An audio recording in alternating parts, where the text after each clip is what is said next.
Bonjour à tous. Je voulais réagir simplement à une petite vidéo que j'ai vue sur Pierre Hillard, Monsieur Pierre Hillard. Il est très fort d'ailleurs. C'est un professeur. En tout cas, il est très pédagogue et il dit les choses exactement comme on a envie de les entendre dire avec charisme en plus. Donc c'est très intéressant et c'est vrai que je l'écoute depuis quelques années. Donc voilà, Monsieur Hillard, depuis quelques années, a vu beaucoup de choses, notamment au niveau de la reconstruction du temple à Jérusalem, et là cette fois-ci avec rage, hein. J'allais dire avec beaucoup d'entrain, mais non, avec rage, avec presque, j'irais pas dire haine, parce que je ne suis pas là pour juger les autres, hein, j'ai assez à faire avec moi-même. Mais donc Monsieur Hillard a fait une vidéo avec une Canadienne, la Canadienne Isabelle, je crois qu'elle se nomme de Média Info Cité TV2, et québécoise, je pense, la dame. Je ne connais pas trop, hein, mais j'ai seulement vu 2 vidéos de Pierre Hillard très très intéressantes, dont la dernière qui date d'il y a 2 mois, et avec aussi une partie introductive où on voit un rabbi dire qu'il y a 32 ans, un autre rabbin qu'il aimait était venu aux Nations Unies pour dire que il fallait maintenant, après les lois, le déluge, établir les lois de Noachid ou Noachid, je ne sais pas comment on prononce ça. Quelles sont ces lois? Je n'en sais rien. C'est vrai que Monsieur Hillard a raison de se poser la question. Les lois Noachides, d'accord. Alors, le déluge, c'était un jugement divin, déjà, imposé à l'être humain. Après, il faut se demander pourquoi. Et bien justement, Monsieur Rabbi, le rabbi qui assistait aux États-Unis, lui, il avait le droit au chapitre, à la parole, les micros grand ouverts, 2 micros, pour dire ce qu'il a dit. Non, les lois noachides n'auront pas lieu sur cette terre, Monsieur le Rabbi, tout simplement parce que ce sont les lois divines qui sont en train de prendre place et de tout fracasser et de faire tomber tous les piliers. Vous le voyez bien depuis quelques années. On vous voit au micro, vous avez presque envie de pleurer, de déchirer votre chemise, comme le grand prêtre dans le film de Jésus de Nazareth de Franco Zeffirelli. Ne vous énervez pas, ça ne sert à rien. Vous avez affaire à la volonté de Dieu. Il n'y a pas plus haut, il n'y a pas plus grand, et il n'y a pas plus sûr et juste. Fiez-vous plutôt aux lois universelles, parce que c'est celle-ci, depuis que le monde est monde, depuis le Fiat Lux, hein, n'est-ce pas, hein, que la lumière soit, sauf que maintenant la lumière, elle boucle un cycle, et elle nous trouve complètement courbés, affaiblis, hors de la voie juste, etc. Donc elle impose un changement, et vous allez voir, Monsieur Rabbi, que vous faites partie du changement, puisque vous êtes ici sur cette terre, ou même de l'autre côté, hein. Vous savez, le jugement dernier, quand il s'applique, tous les prophètes, hein, les prophètes de l'Ancien Testament, et le plus haut de tout, allez, les prophètes, je vais dire non, le Fils de Dieu lui-même est venu nous dire: préparez-vous pour la fin. Préparez-vous. Voilà. Alors qu'est-ce qu'on prépare? On prépare pas un monde terrestre, on prépare pas un royaume à Jérusalem. On prépare la Jérusalem céleste en nous, Monsieur le Rabbi. Et on n'a pas besoin des Nations Unies pour ça. Voilà. C'est chacun pour soi face à son Dieu. Et il n'y en a qu'un. Depuis toujours. Pour toujours. Voilà. Donc c'est plutôt vous à vous plier aux lois de Dieu, aux lois divines. Qui sème le vent récolte la tempête, hein. Ce que je sème un jour, je le récolterai pour sûr, et c'est ainsi, il en va ainsi de l'homme dans son individualité, ainsi que de l'humanité tout entière. Et là, nous récoltons ce que nous avons semé, et ce sera d'ailleurs l'objet de mes vidéos qui vont suivre. Voilà. Alors ça, c'était pour le Rabbi, hein. Mais je voulais simplement dire, Monsieur Hillard, avec tout votre charisme, voilà, pour moi, vous êtes vraiment la personne française, j'allais dire, bon, de toute façon, vous avez tout mon respect, parce que vous êtes, voilà, vous passez bien partout, je sais que beaucoup de gens vous aiment. Mais il y a une seule chose, Monsieur Hillard, quand vous parlez de la Salette.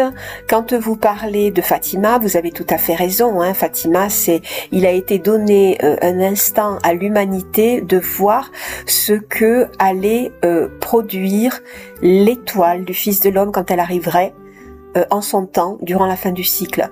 Et c'est vrai que toutes les gens qui ont assisté à ce qui s'est passé donc ce jour-là, et qu'on appelle le mystère de Fatima, hein, que le Vatican sait très bien ce qui s'est passé ce jour-là, mais il nous le cache. C'est comment dire, c'est un vécu, un petit vécu de ce qui nous attend quand on verra l'étoile du Fils de l'homme apparaître dans le ciel. Et là, je peux vous dire que c'est vrai que le monde tombera à genoux.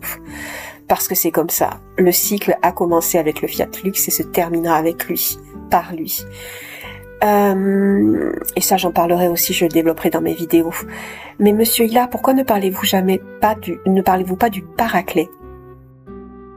Parce que les gens, en ce moment, et je le vis dans ma chair, dans mon âme et dans mon esprit, c'est vrai, comme vous disiez, il faut quand même grincer des dents. Hein, on va avoir, ça va être douloureux, on va être éprouvé, on l'est déjà. Hein, effectivement, on est très éprouvé.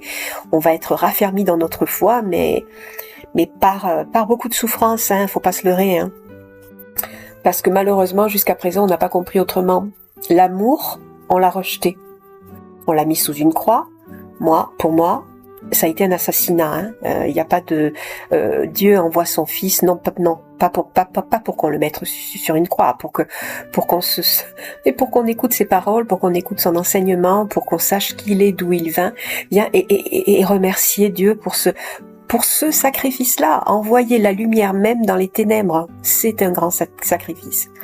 Seulement voilà, moi la prophétie sur laquelle je me base aujourd'hui, et il n'y en a pas d'autre, parce que ce qu'on vit, d'ailleurs en plus, dans mon cas particulier, je suis même harcelée par des ondes, et je peux vous dire que ça me force à des prières les plus intérieures, les plus pures, hein, un raccord avec l'énergie divine et l'esprit beaucoup plus direct. Je ne peux pas prendre de voie, de faire 2 pas sur le côté, ni quoi que ce soit, parce que sinon je prends cher, on va dire. Mais Jésus a annoncé le Paraclet. Le Paraclet. Et quand il annonce à ses disciples qu'il doit partir et qu'il voit dans leurs yeux qu'ils sont tristes de voir que si lui part, c'est la lumière du monde qui s'en va, qui se retire de ce monde, et il lui dit non. Il leur dit non, il faut que je parte justement parce que comme ça je vous l'enverrai lui, celui qui pourra lui rester avec vous, parce que moi je ne peux pas. Là d'où je viens, je dois y retourner, je ne peux pas rester avec vous. Je n'ai pas été appelée à rester avec vous, ce n'est pas ma mission, mais quelqu'un d'autre a quelque chose à vous dire. Que je vous ai déjà dit, mais lui il va le dire beaucoup plus de manière qui correspond à votre temps, et en plus il restera avec vous, il rentrera dans vos maisons, et votre joie sera sans fin. Et ça, c'est pas un tableau qu'on nous dresse, c'est la réalité qui est en train de se préparer, sauf que c'est le Paraclet, c'est le justicier divin, c'est l'autre bras de Dieu. Voilà, donc moi je pense qu'en chrétien, comme tout chrétien qui cherche, évidemment à un moment donné, on va dans la Bible, on la lit, mais on n'a qu'à être fidèle déjà. Déjà Jésus nous demandait de rester vigilant quant aux signes des temps, hein, et les signes des temps parlent du Paraclet. Le Paraclet a un nom. Hein, c'est la révélation du nom. Hein. Jean le Baptiste le dit dans son Apocalypse, et Jean le Baptiste révèle qui est le Paraclet justement. Donc, Monsieur Hilar, vous avez tout mon respect, je vous l'ai déjà dit, vous avez une somme de connaissances qui est quand même énorme. Mais après, au niveau de la spiritualité, c'est vrai que les gens vont vous demander de plus en plus, mais alors qu'est-ce qu'on fait, parce que nous on souffre, on voit bien qui fait nuit noire, où chercher, et vous allez de plus en plus avoir affaire à ce type de personnes-là, et ces gens-là, ils vont être affolés en fait, de plus en plus, donc il va falloir essayer déjà de les calmer, c'est spirituel, hein, voilà, le combat est là, et puis leur dire tout simplement la vérité, hein, ce que vous faites déjà. Tout le monde à son niveau, à son échelle et avec ses propres connaissances et son vécu, mais basons-nous chrétiens comme je suis chrétienne, comme vous l'êtes. Alors moi, je ne suis pas catholique. Hein. C'est vrai que j'ai été baptisée à l'âge de 20 ans, mais dans le catholicisme, c'est pareil. Hein. Il y a une dilution de la parole.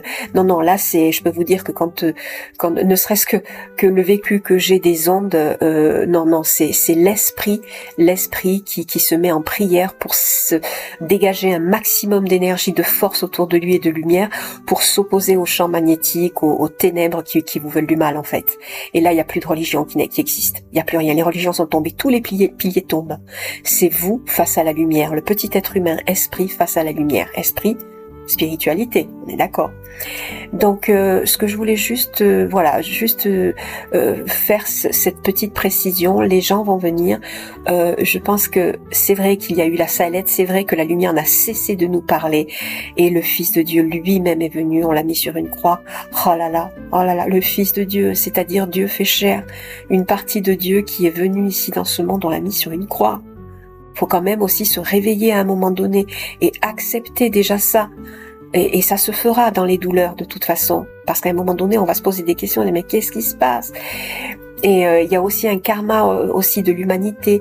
Il y a toutes ces choses-là hein, qu'on doit vivre aussi ensemble. Et mais après,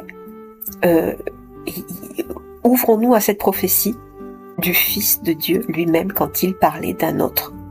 Voilà, j'ai écrit un livre personnellement là-dessus. C'est un livre que j'ai écrit qui au départ devait faire 200 pages et avec ce qui m'est arrivé dernièrement avec les armes à énergie dirigée, je pensais que je ne finirais pas la semaine. J'ai tenu 3 jours et 2 nuits et je me suis dit je tiendrai pas plus et finalement à force de prière ça s'est arrêté. En tout cas ça s'est beaucoup diminué. Maintenant je ne sais pas si c'est complètement arrêté. J'ai décidé tout simplement de faire un condensé de ce livre. Voilà, parce que je me dis, pas besoin de détails, plus besoin de détails.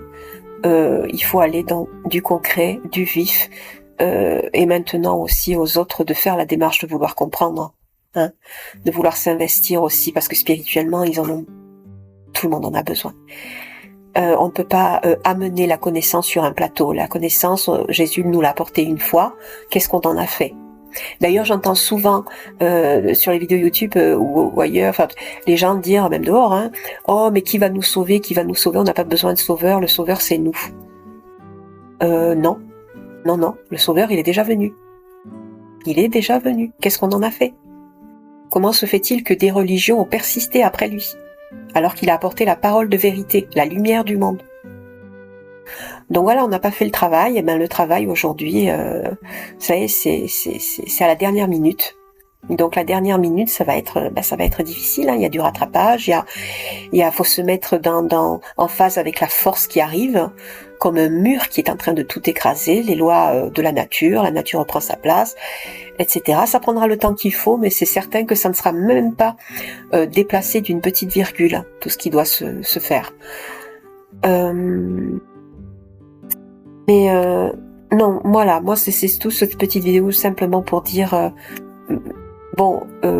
le rabbin, il me fait rire, non, il me fait pas rire, mais Monsieur Hillard, commençons pas maintenant à parler du paraclet, vraiment, parce que le monde en a besoin pour continuer. Sinon, il s'écroule, ou les gens vont désespérer. Ils vont perdre espoir. Donc, il faut leur dire la vérité. Et il faut nous aussi, bien sûr, s'incliner devant elle, la reconnaître déjà, et puis savoir qu'elle est là parce que les temps sont là et qu'on sait lire les signes des temps que Dieu nous envoie. Voilà, je vous remercie et je vous dis à bientôt pour parler un peu plus longuement de ce livre que j'ai écrit sur le paraclet. À bientôt. Au revoir.